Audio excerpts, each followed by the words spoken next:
You know what I love to do? Take something everybody loves, like, say, mashed potatoes, and make them even better. So I'm making goat cheese mashed potatoes. Doesn't that sound good?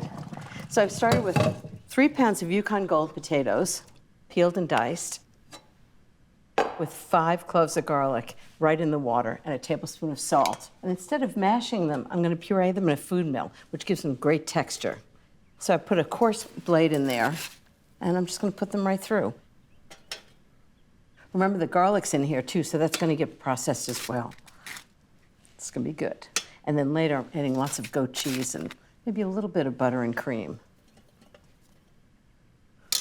So I just process this just like this. And remember to go backwards too, because you want to clean the blade as you go, right into the pot. And I'm going to mix the potatoes right in the pot. People go crazy for these mashed potatoes. They're so good. Okay, I think I can probably do these all together. How's that? I can already smell the garlic in here. I actually love a food mill because as opposed to pureeing something so it's really smooth or mashing it so it's really chunky, it's kind of in between. It's got a lot of texture, but it's very smooth. It comes with different blades, so you can have really finely processed or a little coarser, which is what I'm doing here. I use Yukon Gold potatoes because I think they have a nice buttery texture. Okay, that's the potatoes. And see how great they are, that you can see them on the bottom? Okay, now we're gonna add the good stuff. 8 ounces of garlic and herb goat cheese. Can't make goat cheese mashed potatoes without goat cheese, right? It's at room temperature. You want it to be soft, so you can mix it right in. Half a cup of half and half, or you can use milk. 1.5 cups of sour cream, because of course too much is never enough. And 4 tablespoons of unsalted butter. You want it to be room temperature. Just put it right in. I'm just going to whisk that together.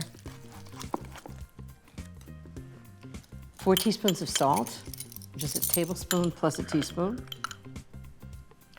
And 2 teaspoons of pepper. And these are going to be really good.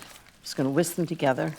All right, I know there's more cream and butter in this than there are potatoes, but it's a special occasion, right? So of course you can serve these right away, but you can also put them in a bowl set over a pan of simmering water and keep them hot for about 30 minutes. But the other thing you can do is put them in a baking dish and refrigerate them for like up to 3 days, and then just bake them off before dinner. So that's what I'm going to do.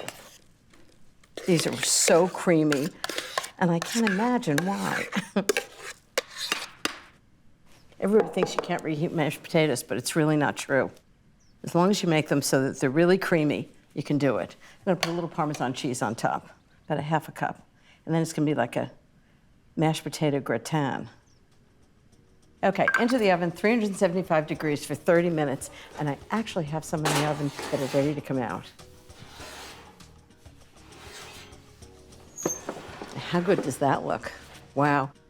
I think it's my professional responsibility to taste it and make sure it's really good. Wow. It's hot, and it's really good. It's creamy, and the goat cheese, and it's amazing. Little garlic, fabulous.